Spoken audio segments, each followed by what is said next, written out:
The vast chamber of the Galactic Council hummed with tension as representatives from 47 species gathered in emergency session.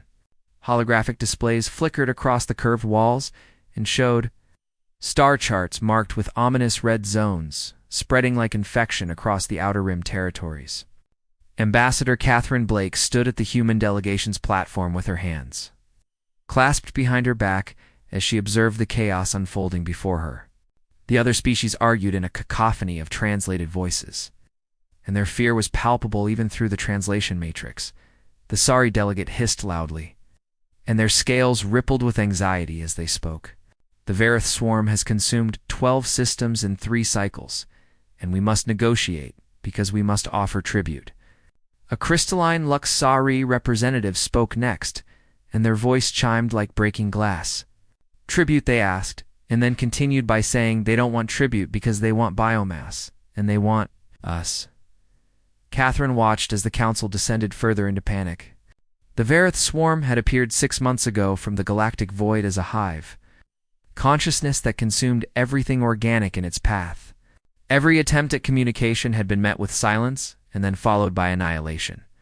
The council chairman was a dignified Trilaxian named Vorn, who raised his 3-fingered hand for silence. His purple skin had taken on a grayish hue, which was a sign of stress in his species. Vorn announced that the military coalition has failed, and his voice was heavy with defeat. The Varith adapts to every weapon we deploy, and our greatest war fleets have been reduced to debris because we face extinction. A heavy silence fell over the chamber. Catherine felt the weight of thousands of eyes turning toward the human platform. Humanity was the newest species to join the Galactic Council, and they were barely 3 decades into their membership.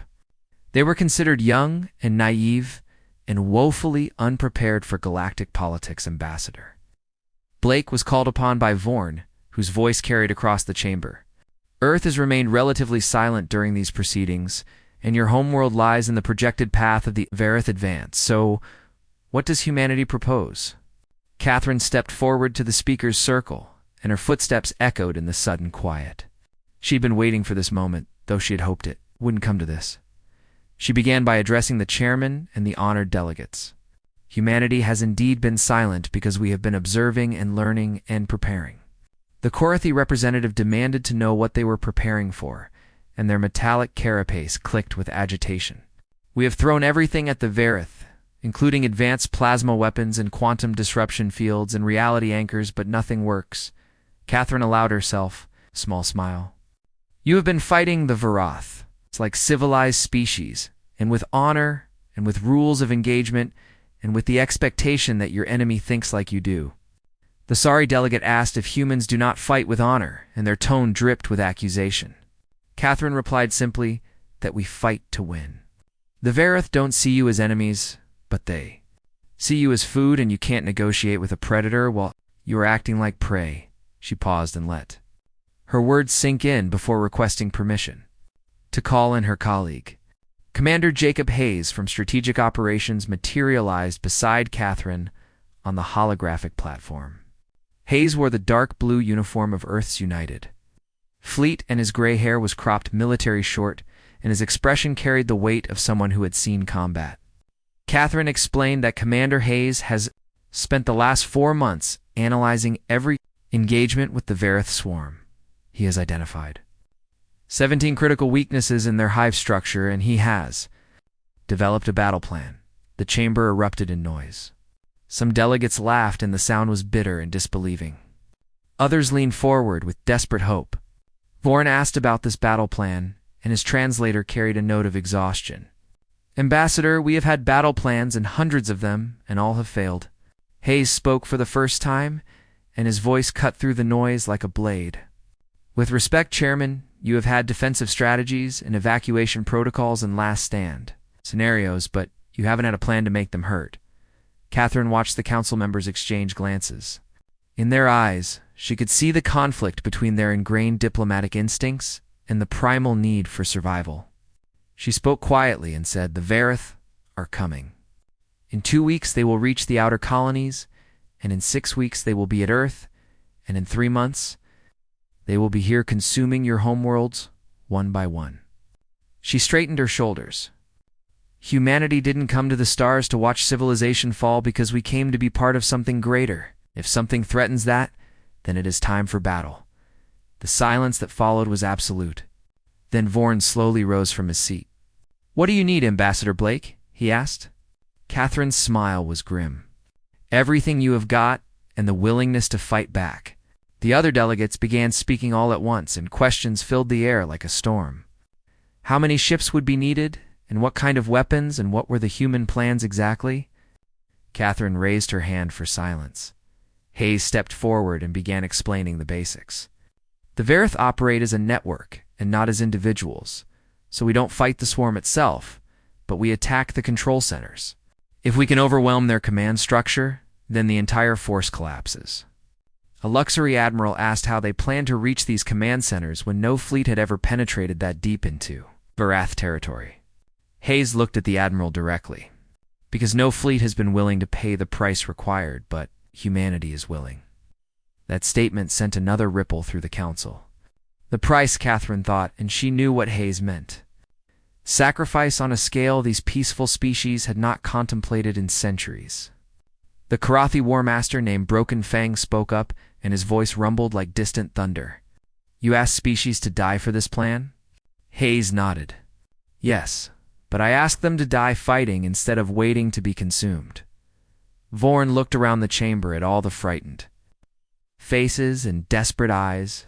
He had led this council for 30 years and had never imagined facing a crisis like this.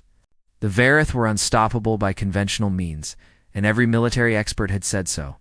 But here stood these humans who had been part of the galactic community for such a short time, and they spoke of battle plans and sacrifice and victory, as if these things were possible.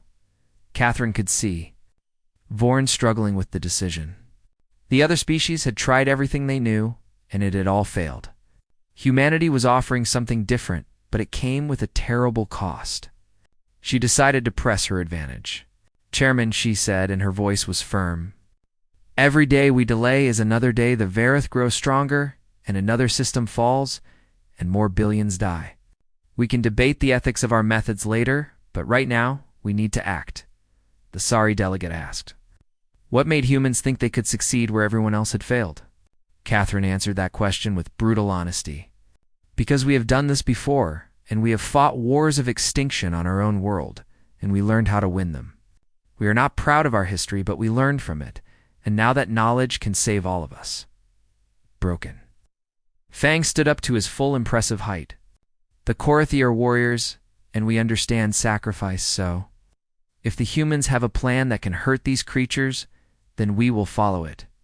One by one, other delegates began to agree. Some were enthusiastic, and some were reluctant, but all of them shared the understanding that they were out of options. Vorn finally spoke. "Very well, Ambassador Blake and Commander Hayes. You will have your fleet, and you will have your authority to implement this plan, but the Council will hold humanity accountable for the results." Catherine nodded. "We accept that responsibility, Chairman." Hayes added that they would need to begin preparations immediately, because time was not on their side. As the council session ended and delegates filed out, Catherine remained standing at the platform. Hayes approached her and spoke quietly. "You know they are going to hate us after this, regardless of whether we win or lose." Catherine looked at him, and her expression was tired. "I know, but better they hate us alive than praise us dead." Hayes managed a slight smile at that. The weight of what they had just set in motion pressed down on Catherine like a physical force. They had convinced the council to follow humanity's plan, but that plan would cost thousands of lives and require weapons and tactics that violated every principle these peaceful species held dear. She thought about the coming battle and the sacrifices it would demand and the moral compromises they would all have to make. But she also thought about Earth and about the billions of humans who deserved a future and about all the other species in the galaxy who wanted the same thing. Sometimes there were no good choices and only necessary ones. Sometimes survival required becoming something you never wanted to be. Catherine had made peace with that truth long ago. The Verith were coming, and civilization needed defenders who were willing to do whatever it took. Humanity would be those defenders, and they would carry that burden so others did not have to. It It was time for battle, and the galaxy would see what humans were truly capable of when pushed to the edge. The strategic planning chamber had been hastily converted from a diplomatic meeting room. Where elegant furniture once stood, now tactical displays dominated the space and showed real-time positions of the Varith, swarm's advance, and the scattered remnants of the Galactic Defense Forces. Commander Hayes stood at the center and was surrounded by military leaders from 20 different species. Many of them towered over him, and their biological advantages were obvious. The Karathi War Master stood nearly 3 meters tall and was armored in natural plating that could deflect most energy weapons. The Luxari Fleet Admiral's crystalline structure could process tactical data at speeds human brains couldn't match. Yet they all watched, Hayes with a mixture of skepticism and desperate curiosity. The Varith operate on a hive mind principle. Hayes began and pulled up a 3-dimensional model of the enemy. The hologram showed a massive central cluster surrounded by millions of smaller units. Every tactical analysis we have received shows you have been attacking the swarm itself, which means the drones and the warriors and the bioships broken. Fang growled and his voice rumbled. Because that is what attacks us, so should we ignore the enemy at our throats? Hayes replied calmly that no, but you should stop ignoring the brain controlling those teeth. He manipulated the display and highlighted the central clusters. The Varith aren't a true collective consciousness, because they are more like a computer network with millions of nodes processing information, but all coordinated by central nexus points. So kill enough nodes and the nexus adapts, but overwhelm the nexus itself. Vice Admiral Lisa Morgan finished his thought. The entire network collapses because it is basic network theory, so you don't fight the symptoms, but you attack the disease. She was younger than Hayes, and her uniform was crisp and her eyes were sharp. The Luxari Admiral chimed in, and their voice was like wind through crystal. We have identified these nexus points before, but they are always at the center of the swarm and protected by millions of combat units, so no force has ever penetrated deep enough to reach one. Hayes said that was because you have been trying to fight your way through. He pulled up another display, and this one showed battle recordings from previous engagements. Every species here has superior technology to humanity in some way, with faster ships and better shields and more powerful weapons, but you all fight the same way. Because you establish formations, and you maintain tactical discipline, and you follow the rules of warfare? Broken. Fang spoke with clear disdain in his voice. And humans don't. Hayes looked at the Karathi War Master directly. On Earth, we have a saying that all is fair in love and war because we learned thousands of years ago. The side willing to break the rules usually wins.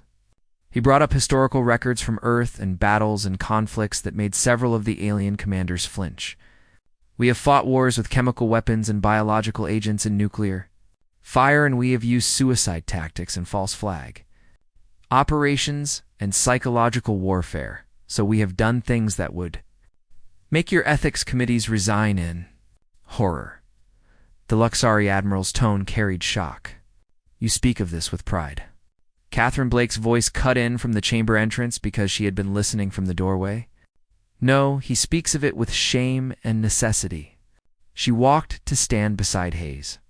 Humanity isn't proud of our bloody history, but we learned from it, and we learned what works when survival is the only objective, she continued and said.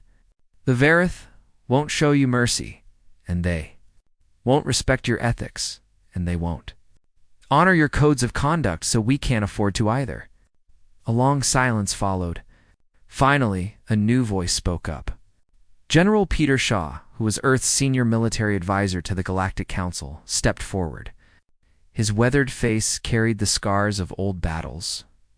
Shaw said they were proposing to divide the fleet into 3 elements. The first is a decoy force, and led by the Karathi, and they're heavy assault carriers, so you will engage the Varath head-on and draw their forces away from the Nexus.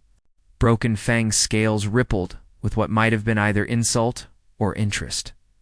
You ask us to be bait. Shaw replied that I ask you to do what you do best because your ships can take more punishment than anything else in the else. galaxy so you can hold their attention long enough. For Phase 2, he manipulated the display again. The second element is a fast strike force with Luxari frigates and human destroyers and Sari infiltration craft, so while the Varith focus on the Karathi, this force will execute hit-and-run attacks on the swarm's flanks, not to destroy them but to create chaos and to make the nexus uncertain. Captain Linda Foster asked about the third element because she was commanding officer of the human dreadnought Independence. Hayes said quietly that was the kill shot. A surgical strike force that is small and fast and expendable. He highlighted a route through the tactical display that made several commanders inhale sharply. It threaded through the heart of the Varith formation, and the path looked suicidal. The Luxari admiral stated flatly that you will never make it through.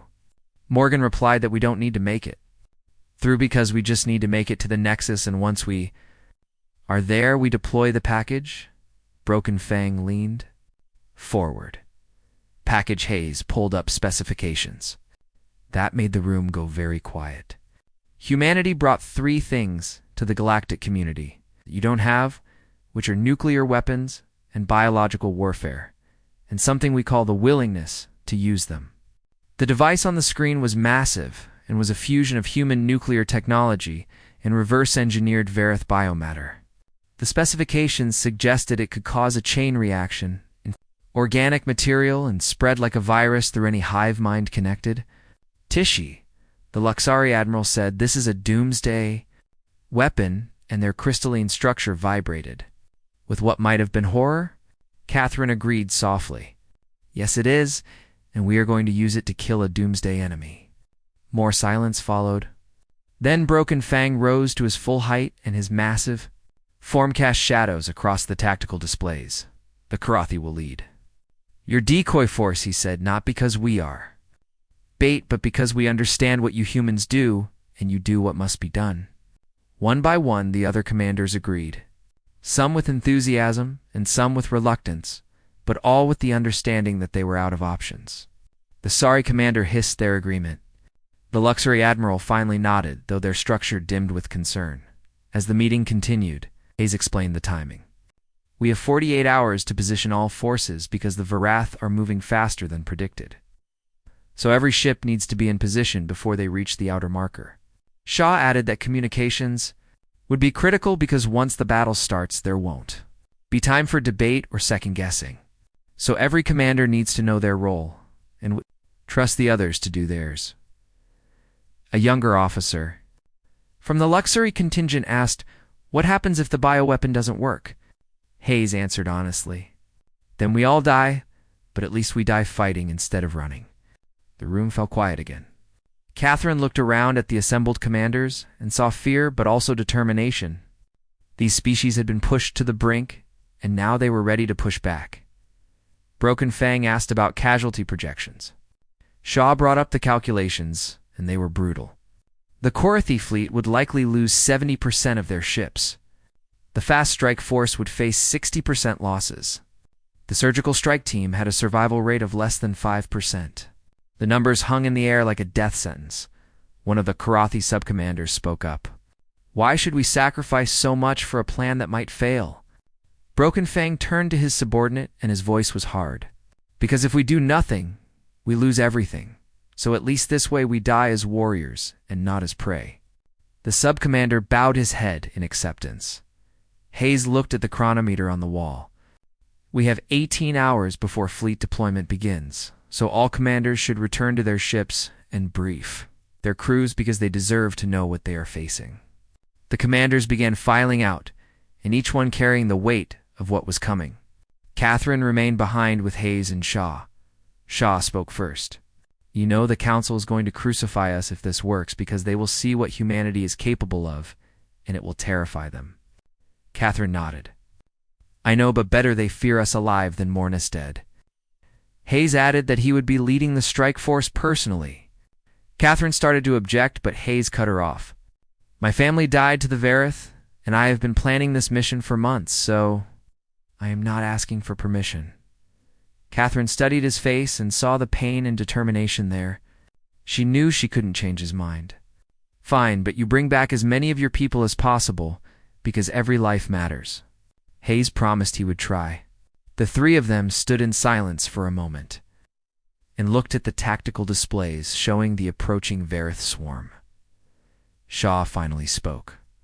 When this is over, humanity is going to be different in the eyes of the galaxy. We came here as explorers and diplomats, but after this battle, we will be known as warriors and killers. Catherine replied that sometimes you have to become what you hate to protect what you love. It was an old human truth, and one that never got easier to accept. The planning chamber emptied as the last officers departed. Catherine walked to the main display and traced the route the strike force would take. It cut through the densest part of the Verith formation, and the casualties would be catastrophic. But if it worked, then the entire swarm would collapse and billions would be saved. She thought about all the species depending on this plan, and all the lives hanging in the balance.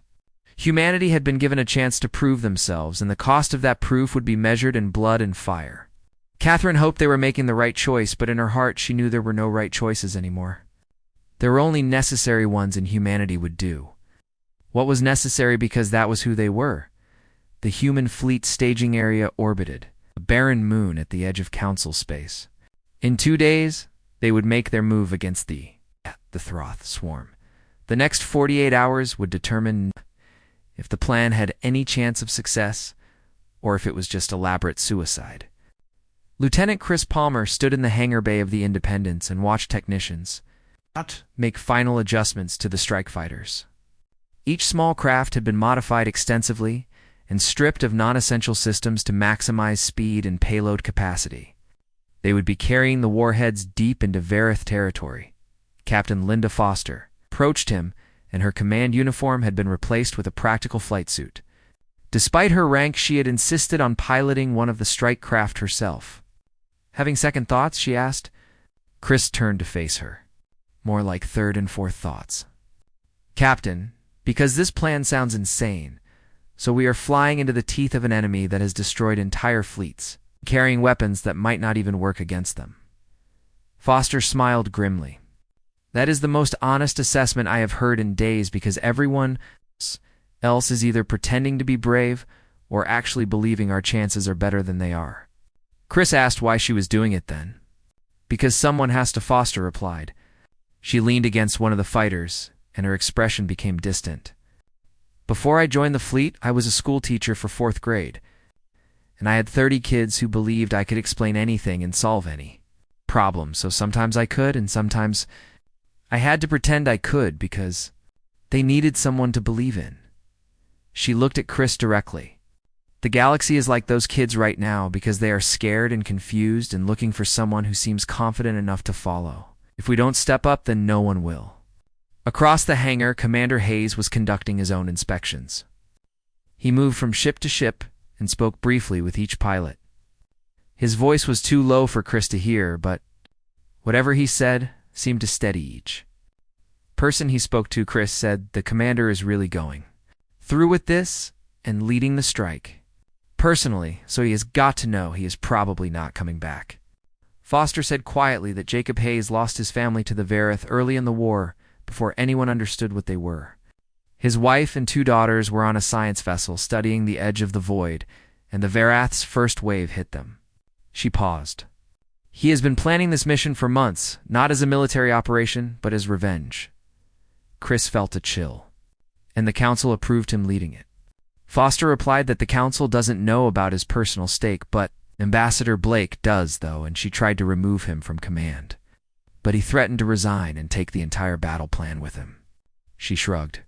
Sometimes you have to let people do what they need to do, even if it is for the wrong reasons. In the Independence's ready room, another conversation was taking place. Vice Admiral Lisa Morgan sat across from Ambassador Catherine Blake, and a bottle of Earth whiskey sat between them.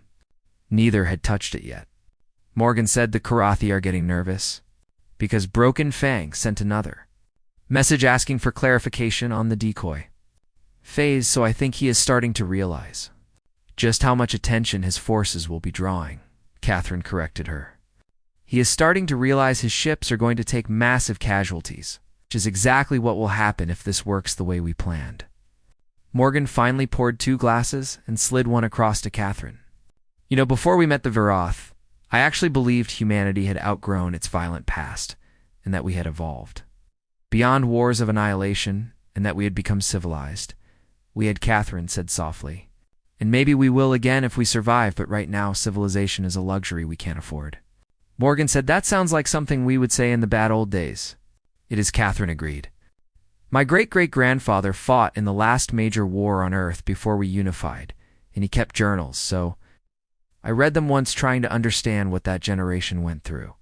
She set the glass down carefully. He wrote about the choices they had to make, and terrible choices and moral compromises that haunted them for the rest of their lives, but choices that ensured there would be a rest of their lives. Morgan asked if she thought the other species understand what we are asking them to do and the moral weight of it. Some do, Catherine replied. Broken Fang understands, and the Luxari Admiral is struggling with it, but they will do what is necessary, and the Sari are probably the only ones who are genuinely comfortable with our approach. She leaned back, but most of them know, because they are following us, because they are terrified, not because they believe in our methods. Morgan pressed further. And if we win, then what happens when the galaxy looks at humanity and sees the species that introduced genocide-scale weapons into council space? Catherine was quiet for a long moment. Then we deal with that when it comes, assuming we are alive to deal with it. Down in the medical bay, Dr. Alan Price was running final checks on the bioweapon that would be deployed against the Verith Nexus. The device sat in a containment field and pulsed with an eerie bioluminescence that mimicked Veroth biosignatures. Lieutenant Nicole Grant asked him to tell her again why we think this will work. She was the team's xenobiologist and had been studying Veroth biology for months. Since the first intact samples were recovered, Price explained, and not for the first time.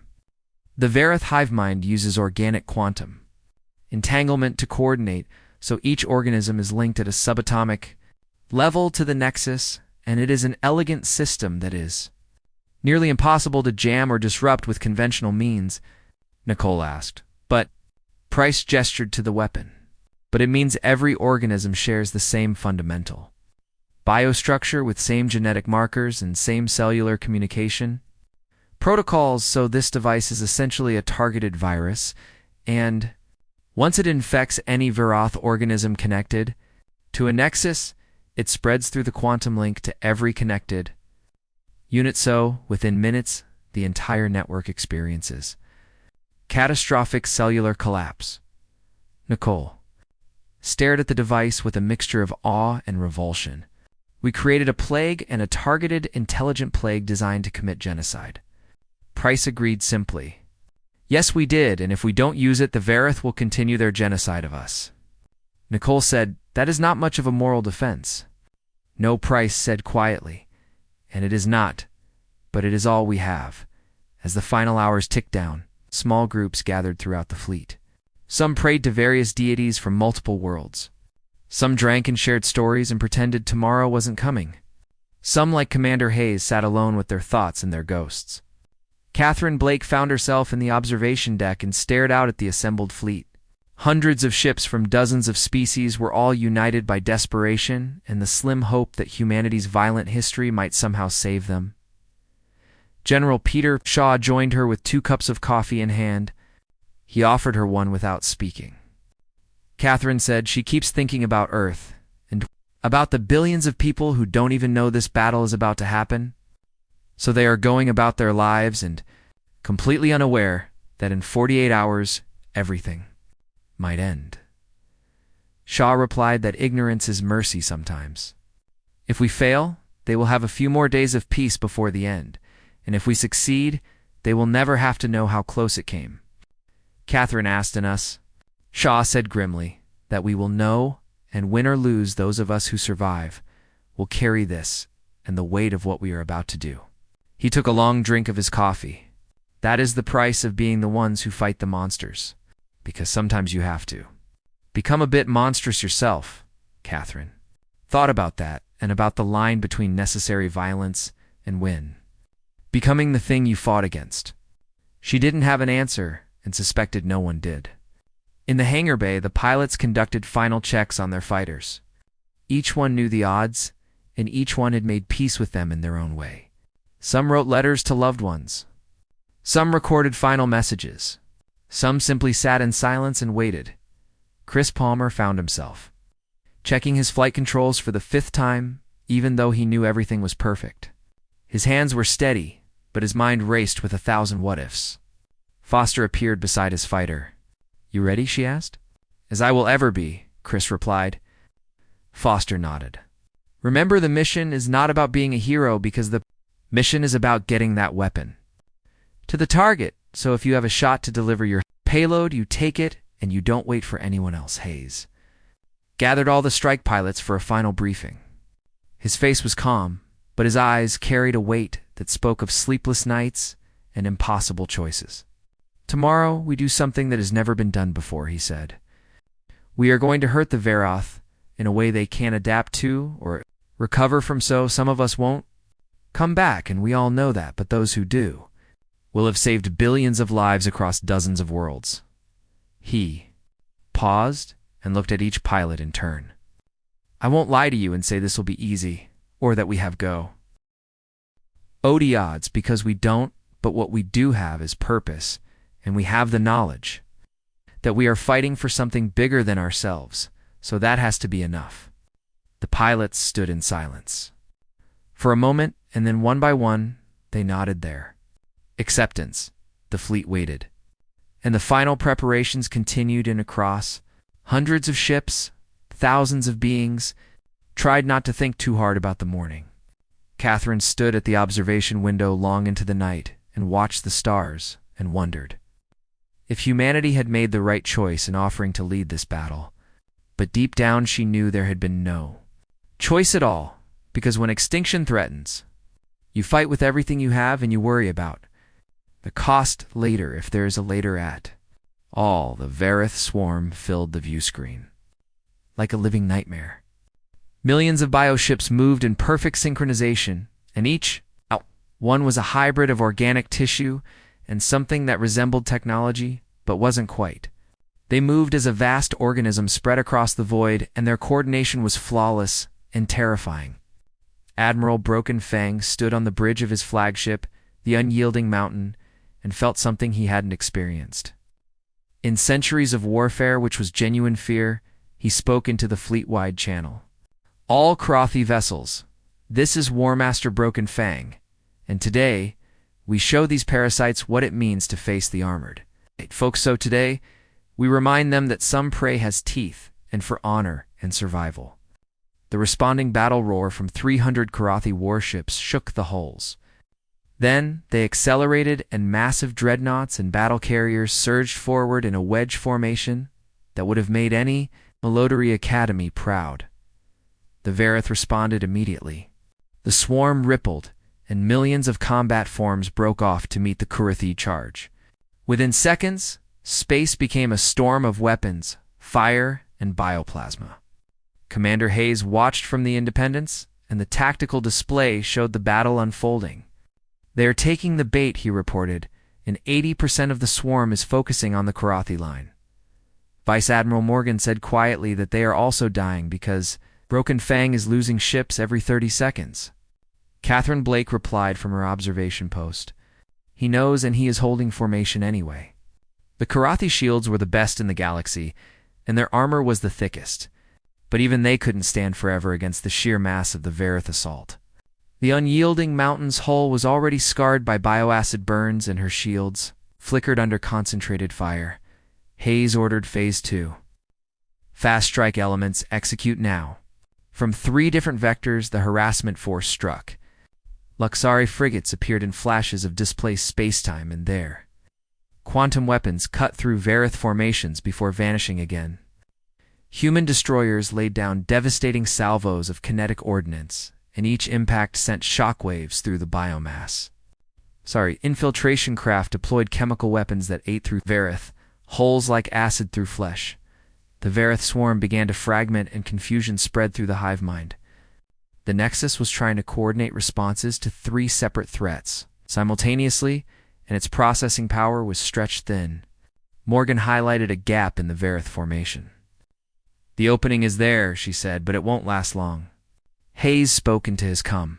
"Strike team, this is Hayes, and begin your run. So all fighters follow me in." 20 small craft broke from the Independence. Each one carried a pilot who knew the odds and chose to fly anyway. Commander Hayes led the formation, and his fighters' engines burned at maximum output. Captain Linda Foster was on his wing, and her voice was calm over the com. "Reading massive Vareth movement on our vector because they are starting to notice us." Hayes replied that then we better move faster, and pushed his craft to dangerous speeds. The strike fighters dove into the swarm. Space around them became a maelstrom of bioforms and weapons fire. Within seconds, 2 fighters were torn apart by Vareth interceptors. Then 3 more vanished in bursts of flame and debris. Lieutenant Chris Palmer felt his ship shudder as something organic slammed against his shields. His targeting computer couldn't keep up with the threats and painted, his screen solid red with warnings. Foster's voice cut through the chaos. "Stay in formation, and don't break off, and don't engage unless you have to, because speed is our weapon now." They punched deeper into the swarm and lost another fighter every few seconds. The Vareth were adapting and forming walls of bioships to block their path. Hayes didn't slow down. He fired every weapon he had and cleared a path by sheer violence, and the others followed in his wake.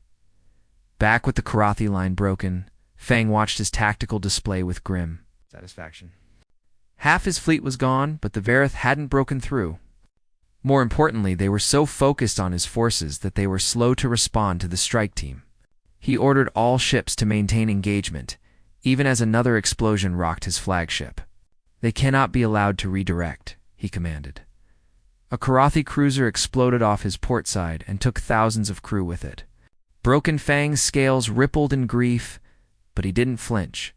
His people were warriors and they understood sacrifice. The strike team reached the inner swarm where the density of Vareth forces made the earlier fighting look like a skirmish. There were only 8 fighters left now, and that included Hayes and Foster. Lieutenant Nicole Grant called out from her position in Hayes's rear seat.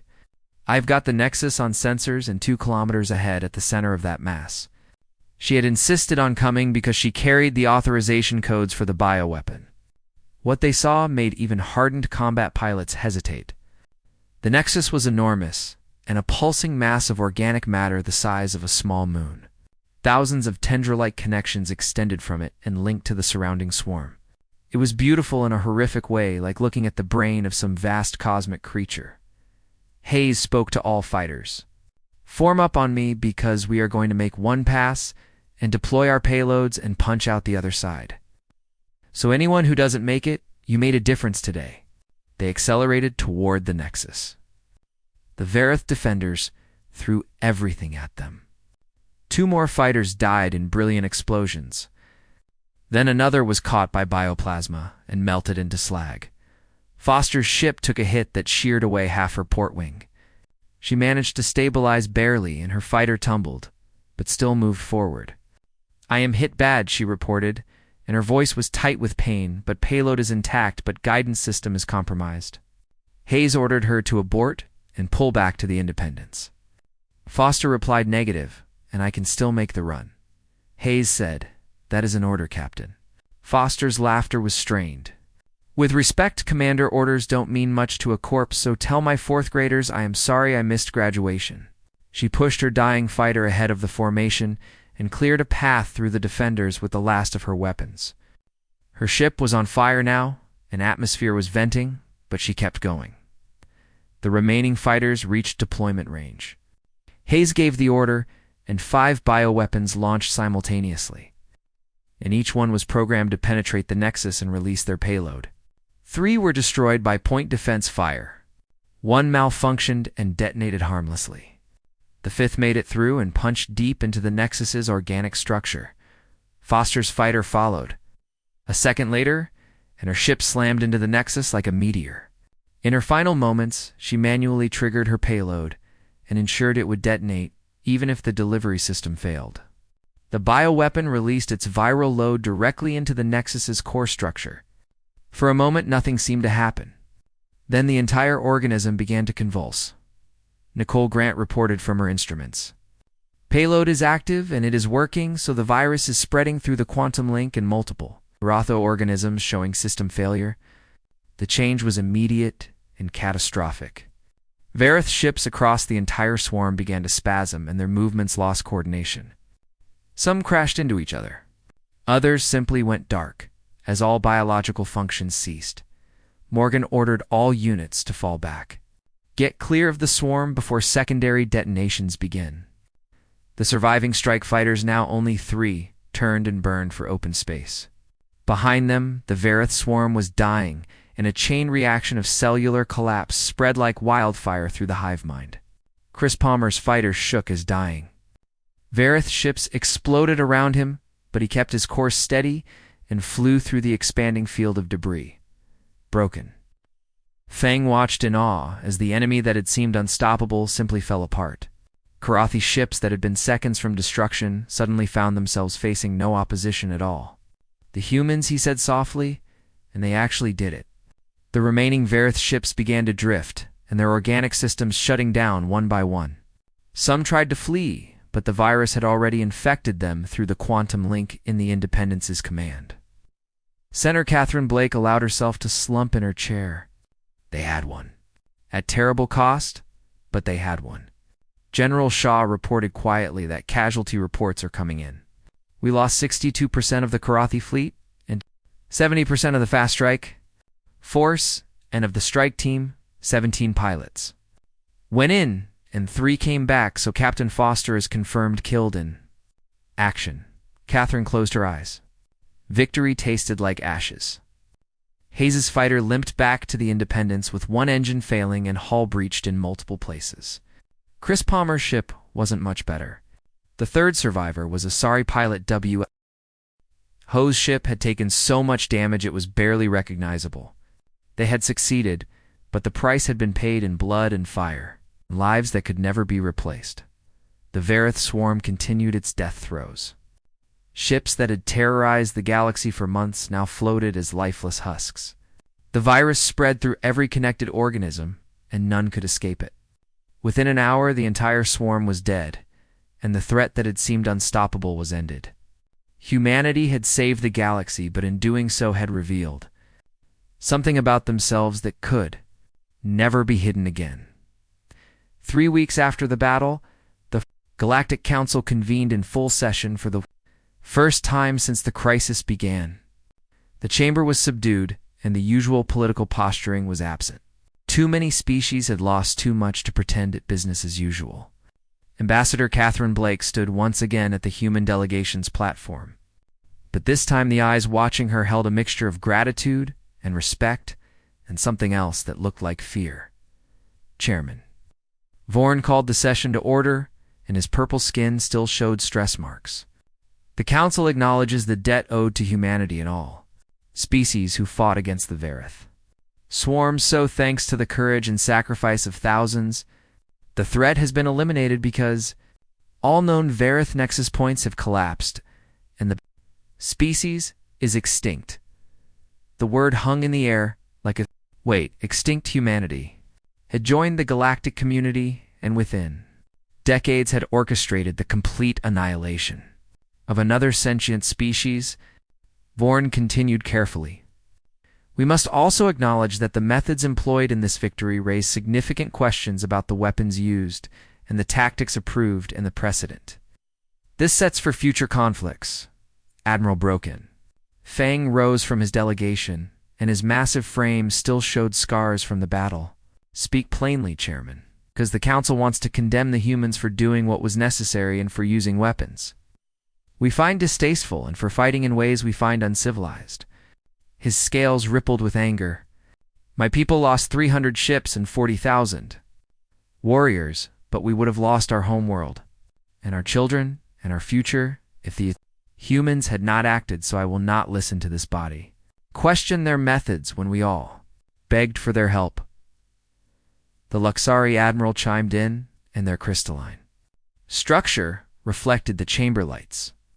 War Master, no one questions humanity's courage or their results, but we must addressed the fact that they introduced weapons of mass genocide to Council space. So what happens? When the next conflict arises, and will these weapons proliferate? And will every species seek their own doomsday? Devices. Catherine had been expecting this. She had spent the last 3 weeks preparing for exactly this conversation. She began by addressing the honorable delegates. You are right to be concerned, and you are right to question, because humanity brought weapons to this conflict that violates several Council protocols and probably should never have been created. She paused and looked around the chamber. But they were created because in humanity's past, we faced extinction events and wars that threatened to erase us from existence, so we learned that survival sometimes requires terrible choices. She pulled up holographic displays showing Earth's history and not the sanitized versions they usually shared, but the raw truth. Images of wars and weapons and destruction on scales that made several delegates look away. This is who we were, she said quietly, and violent and divided and constantly at each other's throats. So we nearly destroyed ourselves a dozen times before we finally learned to work together, and before we finally chose peace over conflict. The images shifted and showed Earth as it was now, which was united and thriving and peaceful. We joined the Council because we wanted to be part of something better than our past, and we wanted to prove we had evolved beyond our violent nature.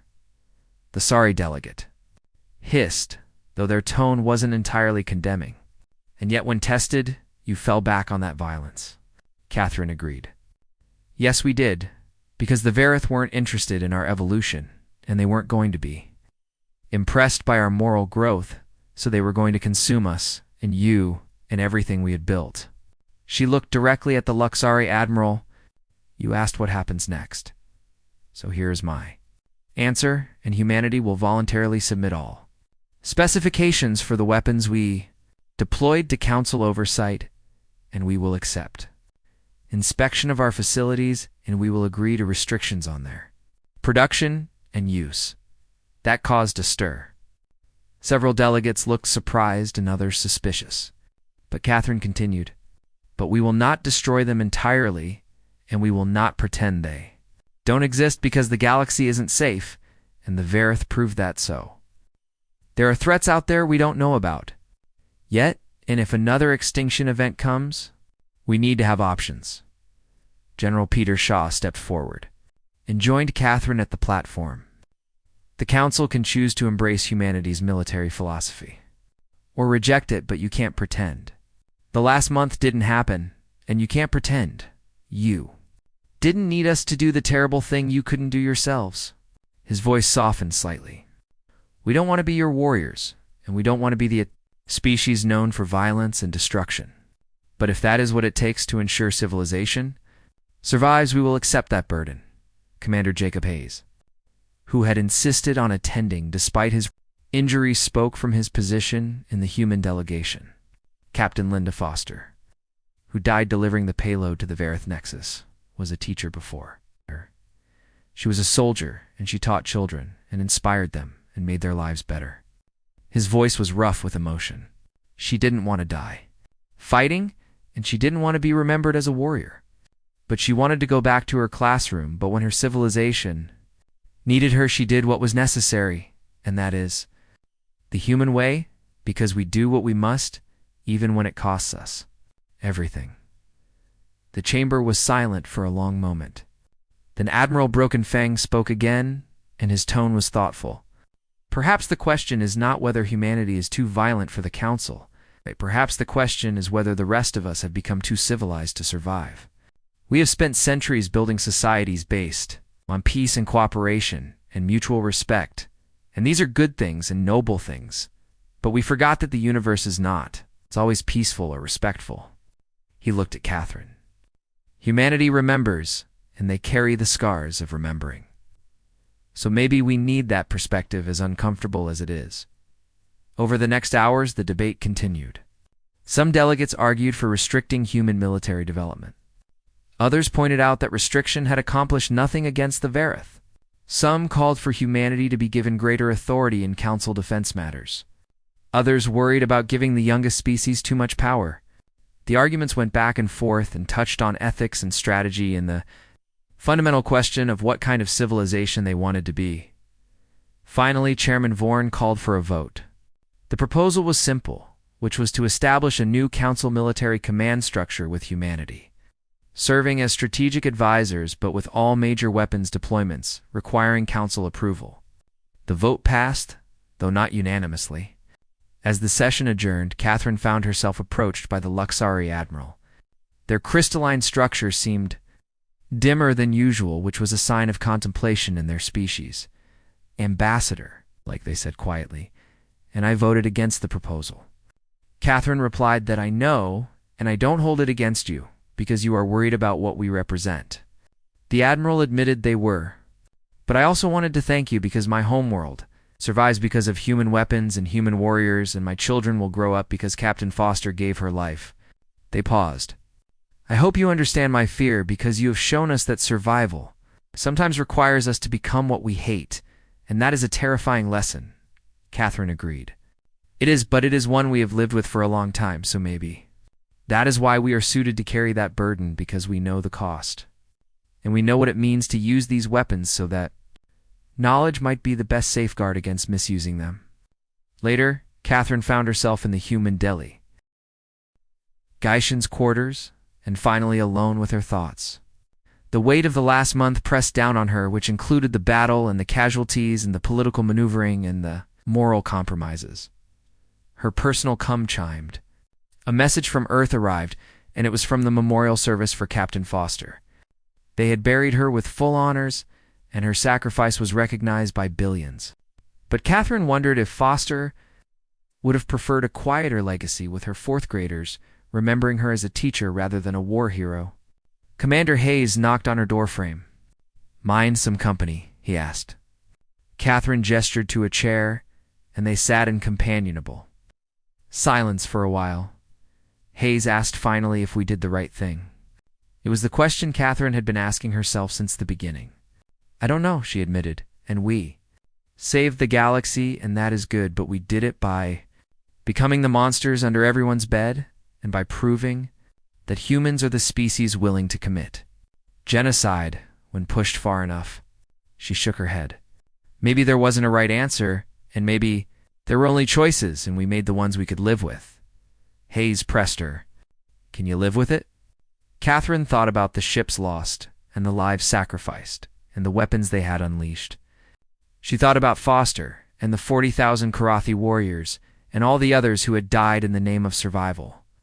"I can live with it," she said finally, because the alternative was letting everyone die, but that doesn't mean I am comfortable with it, and maybe that is important. Because maybe the fact that it bothers us means we haven't lost our humanity entirely. Hayes nodded slowly. Foster would have liked that answer. In the days that followed, humanity's role in the galaxy began to shift. They were no longer the naive newcomers and the young species learning galactic politics. They were the survivors and the warriors and the species who had saved civilization and terrified it in the process. Earth's military academies began receiving requests from other species to train their officers. Human strategic doctrine became required study for Council defense forces. The weapons humanity had used against the Varith were locked away under Council oversight, but everyone knew they existed, and everyone knew they could be used again if necessary. Catherine. Blake's final report, too. Earth's government was frank about their new position. "We have secured humanity's place in the galaxy, but at a cost, because we are respected now, and even admired, but we are also feared, so other species see us as necessary, but dangerous, like keeping a wolf as a guard dog, because it is useful, but you never quite forget what it is capable of." She closed the report with a personal note. Captain Foster died so her students could grow up and War Master. Broken Fang sacrificed his fleet so his people could survive, and Commander Hayes lost his family, and then his innocence trying to prevent others from suffering the same. So these are the costs of survival, and these are the prices we pay. And if we ever forget that, and if we ever start seeing these weapons as anything other than tragic necessities, then we will have lost something essential about our humanity. The galaxy had its answer now about what humans were capable of when pushed to the edge. Everything necessary, and anything required, and whatever it takes. And it would have to learn to live with that truth, just as humanity had learned to live with itself. Above Earth, the human fleet maintained its vigil and was ready and watchful. A reminder that civilization had guardians now, whether it wanted them or not.